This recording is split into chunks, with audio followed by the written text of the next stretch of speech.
Un grand changement est-il sur le point d'arriver? XRP 2,43$. Bonjour, ici CryptoLu, j'espère que vous allez bien. Aujourd'hui, 10 février, bonne semaine à tous. C'est parti, comme je viens de dire, prix 2,40$, 2,93$. Mon scénario, c'est qu'on va aller vers la résistance de 2,63$, cette fameuse ligne-là. On va aller dans ce petit fameux gap-là. On va le percer, on va avoir un léger pullback avant de casser cette espèce de résistance-là qui est un support pour aller vers le all-time high. Ça, je vois ça dans ma tête pas trop loin. On dirait que c'est un beau scénario pour qu'est-ce qui s'en vient. Juste des bonnes nouvelles en plus. Pourquoi que le prix irait pas visiter tout de suite son all-time high. Puis peu importe ce qui se passe dans le monde, avant d'avoir de quoi qui va faire rechuter les marchés vers cette fameuse wick-là que je parle depuis un petit bout, qui est à 1,77$. Mais c'est pas grave. Si on purge ça ici, c'est pas grave. On va continuer juste plus fort par le haut. Okay? Soyez pas apeurés par une charte et son prix. Si vous êtes long terme, cela ne devrait pas vous déranger. Discord pour parler de crypto, c'est la bonne place. Et pour accéder à mon Discord, on va sur wap.com, clôtre de relais, on clique. Par défaut, c'est ça ici, accès gratuit. Et n'oubliez pas d'aller faire join. Et réclamer votre rôle. Et un coup rendu sur Discord, allez dans vérification pour cliquer pour avoir accès au salon. Ceux qui ne vont pas dans la vérification et que je vois que vous ne le faites pas dans les heures qui suivent, c'est pas normal. Pourquoi venir sur un Discord pour pas lire rien? Si vous ne cliquez pas, vous n'allez pas avoir accès au forum. Moi, dans ce temps-là, j'expulse. Parce que je me dis que c'est des bots. Okay? Prenez pas mal. Peut-être que vous n'êtes pas un bot. Ou vous ne comprenez peut-être juste pas qu'il faut aller dans vérification et cliquer ici. Mais en tout cas, si vous ne le savez pas maintenant, vous le savez. Next.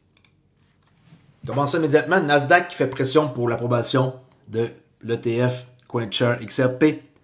Dans une récente mise à jour, le Nasdaq a officiellement déposé les formulaires 19B4 auprès de la SEC pour répertorier deux nouveaux produits négociés en bourse, CoinShares, le CoinShares XRP ETF et le Litecoin ETF.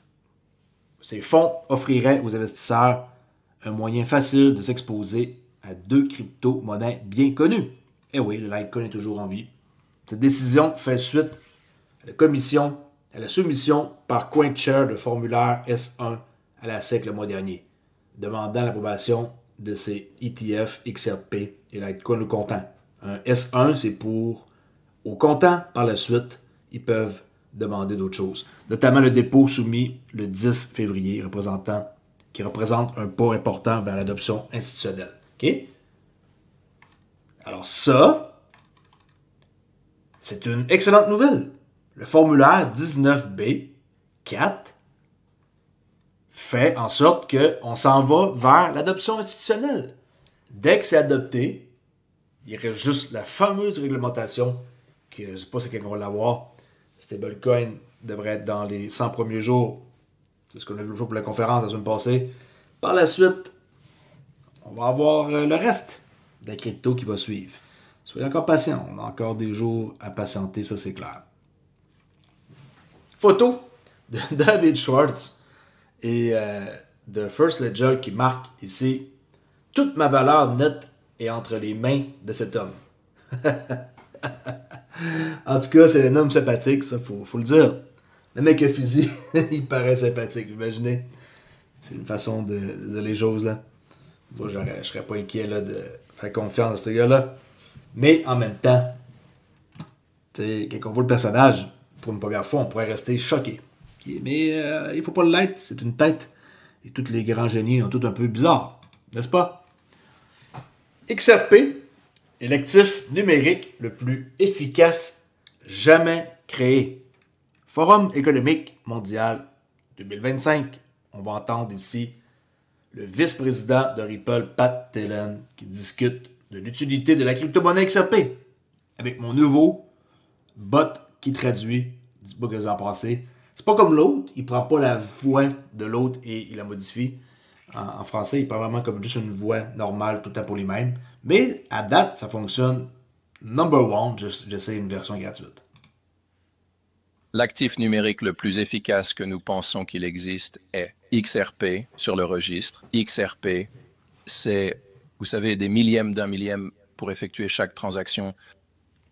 Et ça prend 3 secondes. La chaîne fonctionne depuis 12 ans, elle n'a jamais été interrompue, 4 millions de blocs. Donc, vous savez, c'est éprouvé, c'est de la robustesse industrielle. On peut voir la vidéo complète qui est le VP de Ripple, Pat Tellen, qui discute de l'utilité de la crypto-monnaie avec Banque XRP il y a 4 jours. Ça, c'est la vidéo. Si vous voulez la voir, allez voir. Okay, ça dure au-dessus d'une vingtaine de minutes.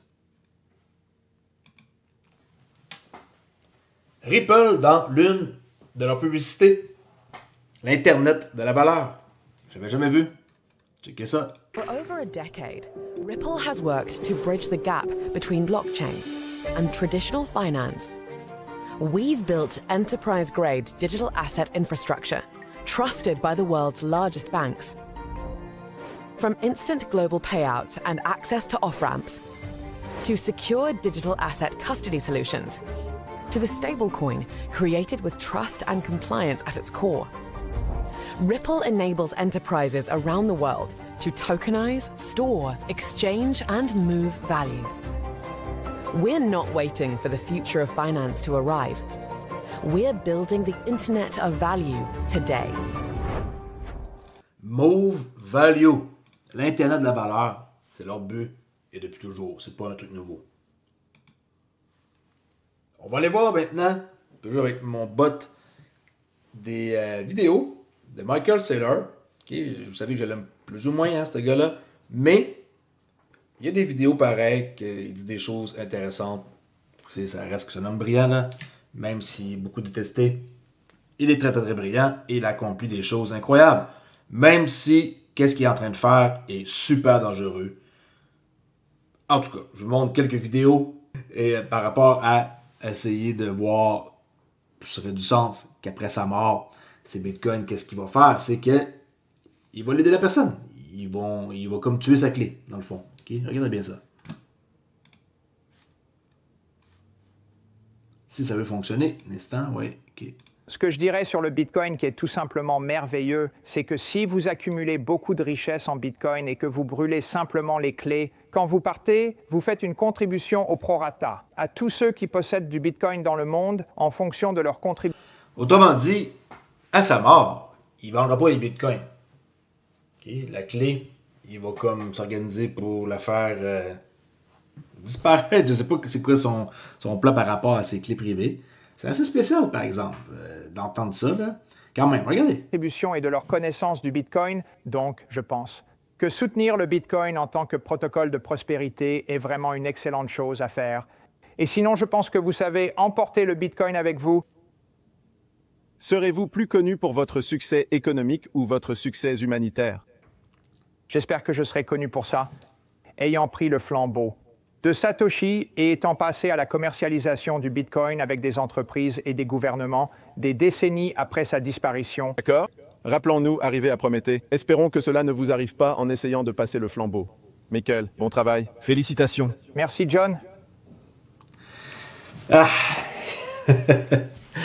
Passer le flambeau. Il croit avoir eu le flambeau, lui, de Satoshi, puis il va le passer au... Est-ce que c'est un geste humanitaire de faire ça? I don't know. Il y a un personnage que j'aime plus ou moins. Mais, quand même, tu sais, je montre des choses qui pourraient vous interpeller. Comme par exemple, ici, qui prédit sur Fox News que le dollar américain restera la monnaie de réserve mondiale, fonctionnant sur des milliards d'appareils mobiles, avec le Bitcoin comme actif numérique sous-jacent. Et il y a toutes les indications que les États-nations l'acceptent. Jérôme Powell dit que c'est un actif numérique, Christine Lagarde dit que c'est un actif numérique. Le président de la SEC a donné un cours à ce sujet. Je pense que les gens comprennent que ce n'est pas une menace pour le dollar. D'ailleurs, ce qui va se passer, c'est que les États-Unis, le dollar va être la monnaie de réserve mondiale et il va fonctionner sur des milliards et des milliards d'appareils mobiles. Et l'actif numérique qui souligne l'actif sous-tend cette monnaie être Bitcoin. Wow. je vais vous dire, mes amis m'ont rendu accro. Je suis étudiant, j'apprends, je suis encore au premier chapitre de Un peu comme la crypto-monnaie pour les nuls, mais je ne peux pas en lire assez. J'adore lire ce que vous écrivez et nous vous remercions de le partager avec nous. Merci. C'est de plaisir. OK. Le dollar américain restera la monnaie de la réserve mondiale. Ici, qui explique une formule simple pour faire 10x ou 100x avec votre argent. C'est parti. Si vous avez entre 20 et 30 ans et que vous êtes prêt à travailler, si vous êtes prêt à y consacrer 100 ou 200 heures, si vous avez plus de temps que d'argent, alors la volatilité du Bitcoin est un cadeau pour vous. Et si vous avez plus d'argent que de temps et que vous êtes arrogant et égoïste et que vous choisissez simplement l'évidence, alors si la volatilité disparaît, vous achetez du Bitcoin.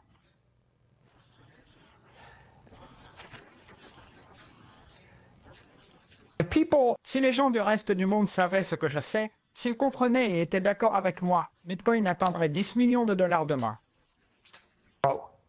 Et si Bitcoin atteignait 10 millions de dollars demain, je veux que vous réfléchissiez à ce que vous ressentiriez et à ce que ressentiraient vos téléspectateurs, car vous perdriez 20 ans d'opportunités d'empilement pendant lesquelles vous pourriez acheter à moins de 10 millions de dollars.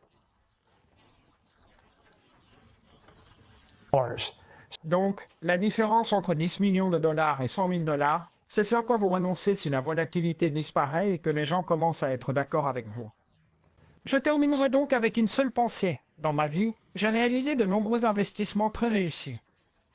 J'ai acheté Facebook, j'ai acheté Apple, j'ai acheté Google, j'ai acheté Amazon, j'ai acheté Bitcoin et il existe une formule simple si vous voulez gagner 10 fois votre argent ou même 100 fois votre argent. Et voici la formule. Trouver quelque chose dans le monde dont tout le monde a besoin, que personne ne peut arrêter et que peu de gens comprennent. Et si vous trouvez cela, si c'est évident, Amazon, Google, Facebook, iPhone, Bitcoin, capital numérique, argent numérique, photo numérique, relations numériques, vidéo numérique.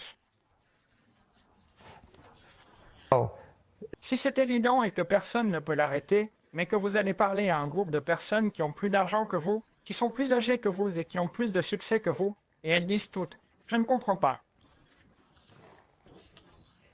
Je ne comprends pas. D'accord? À ce moment-là, la bonne réponse, la réponse lâche, la réponse du perdant, c'est « Eh bien, beaucoup de gens m'ont dit d'abandonner parce qu'ils ne comprennent pas, donc je ne comprendrai pas. » Et la bonne réponse est que je vais l'étudier et décider s'ils ont tort et je vais prendre une décision pour moi-même. Et si je l'obtenais, si j'achetais Amazon quand Wall Street le détestait, si j'achetais Facebook, Google et Apple et que Wall Street le détestait, si j'achetais Bitcoin et que Wall Street le détestait, alors je deviendrais riche. La morale de ça, c'est acheter quelque chose et quand les gens qui sont plus fortunés que vous se demandent c'est quoi cette chose-là, ils ne comprennent pas, c'est parce que probablement vous êtes dans quelque chose d'assez unique. Et lui, il a compris. Il a fait des très bons coups dans sa vie. On peut voir dans quoi il investit. Et il s'est pas trompé. Il est dans Facebook, dans Google, dans Apple. Il fait des bons coups. C'est pas un deux de pique. Mais c'est sa façon de parler souvent qui me dérange. Mais en tant que tel, avoir du Bitcoin, ça reste que c'est pas bête, non? Même si il est présentement autour de 100 000, là. S'il atteint vraiment des montants, comme que lui dit, de 10 millions, des choses comme ça, en stacker un petit peu des petites quantités, n'est peut-être pas une chose qui est bête, hein? Mais en posséder un maintenant, c'est une chose comme pratiquement impossible pour le commun des mortels. Mais je dis pas que des fois, j'aurais pas envie d'en acheter un peu plus. J'en ai un peu, pas beaucoup, j'en ai, mais tu sais, je me concentre sur d'autres choses, on s'entend là. L'échéance de l'ISO 20022 pour les CBPR plus approche. Les organisations financières sont-elles prêtes? Il y a un webinaire qui a lieu demain. Je vais m'enregistrer. Puis ça va discuter de quoi ça? Sur l'échéance imminente de la norme ISO 20022 de l'état de préparation de l'industrie et des conséquences auxquelles les organisations sont conformes en cas de non-conformité. Qu'est-ce qui va arriver à eux s'ils ne sont pas conformes? Qu'est-ce qui va leur arriver? OK? Il faut m'inscrire tantôt. Et je vais assister à ça pour voir s'il y a de quoi d'intéressant que je peux en tirer. OK? N'oubliez pas, Not Your Key, Not Your Crypto. J'associe avec Decent. Si vous voulez avoir une clé, mettre votre position biométrique pour accéder et exécuter des transactions, surtout, hein, l'autorisation, ben, c'est une clé qui est formidable et avec laquelle j'ai pas de problème. J'en ai plusieurs de cette clé-là et vous devriez en avoir minimum une si c'est pas d'autres choses que vous voulez avoir. Là. Il y a des Ledger, il y a des Decent, il y a des Lipal, des Kobo, Gem Wallet. Il y a plein de choses qui existent. Moi, j'étais avec eux autres. Puis vous pouvez en procurer une comme ça, un rabais de 30$. Une autre ici, rabais de 100$ pour 2 clés. Une pour votre conjointe, par exemple. Puis, that's it. Okay? On protège notre crypto. Soyez pas comme ceux qui vont se faire... pas avoir, mais quand vous voulez sortir votre argent d'un exchange et que l'exchange décide de dire présentement, on ne pouvait pas, c'est plate. Okay? Si ça vous arrive, au moins avec ça, vous ne serez pas victime. Et on peut swapper. Okay? Échanger, par exemple, nos XRP en stablecoin, en RLUSD. Laissez ça. Puis c'est tout. Pas besoin de sortir de Decent, de leur interface. Vous gardez tout ça sur la blockchain. Puis, quand vous voulez y avoir accès, that's it. Ça fait une belle protection pour ceux qui veulent protéger leur crypto. Alright, vidéo simple, mais qui me fait plaisir de vous montrer et qui est un peu différente. Et aujourd'hui, je vous dis encore un truc. Est-ce que on est sur le bord d'un changement? Et ce changement-là, est-ce qu'il va être provoqué par quelque chose du genre la SEC? Je crois que ça va prendre plus que la SEC. Ça va passer vraiment par la réglementation. Le changement, oui, il est sur le point d'arriver. Oui, on sait l'influence que les ETF vont avoir pour les institutions. Oui, les gens vont pouvoir embarquer le commun des mortels dans des ETF, XRP, ETF, Solana, ETF, toutes sortes d'ETF qu'il va y avoir. Mais en tant que tel, juste la SEC ne sera pas suffisant, à mon avis, pour avoir un prix qui va s'apprécier grandement. Oui, il va y avoir un engouement, mais tant qu'il n'y a pas de réglementation et qu'il n'y a pas de cadre, désolé, mais on n'aura pas qu'est-ce qu'on veut puis qu'on espère. Okay? J'espère que vous n'êtes pas déçus. Gardez votre crypto dans un endroit où ce que c'est safe, comme j'ai dit, faites attention. Puis on se rejase pour une autre vidéo qui va être peut-être ce soir, si j'ai du temps. Aujourd'hui, je suis très occupé. J'ai une position à aller gérer que j'ai pris tantôt sur le Nasdaq. Et je me dépêche. Parce que, habituellement, je ne garde pas des positions très, très, très longuement. Et cette fois-ci, je la garde peut-être 1 heure ou 2. Chose qui est moins normale pour moi. Mais quand on prend une petite position, ça ne dérange pas. On peut la garder et ne pas être inquiet là,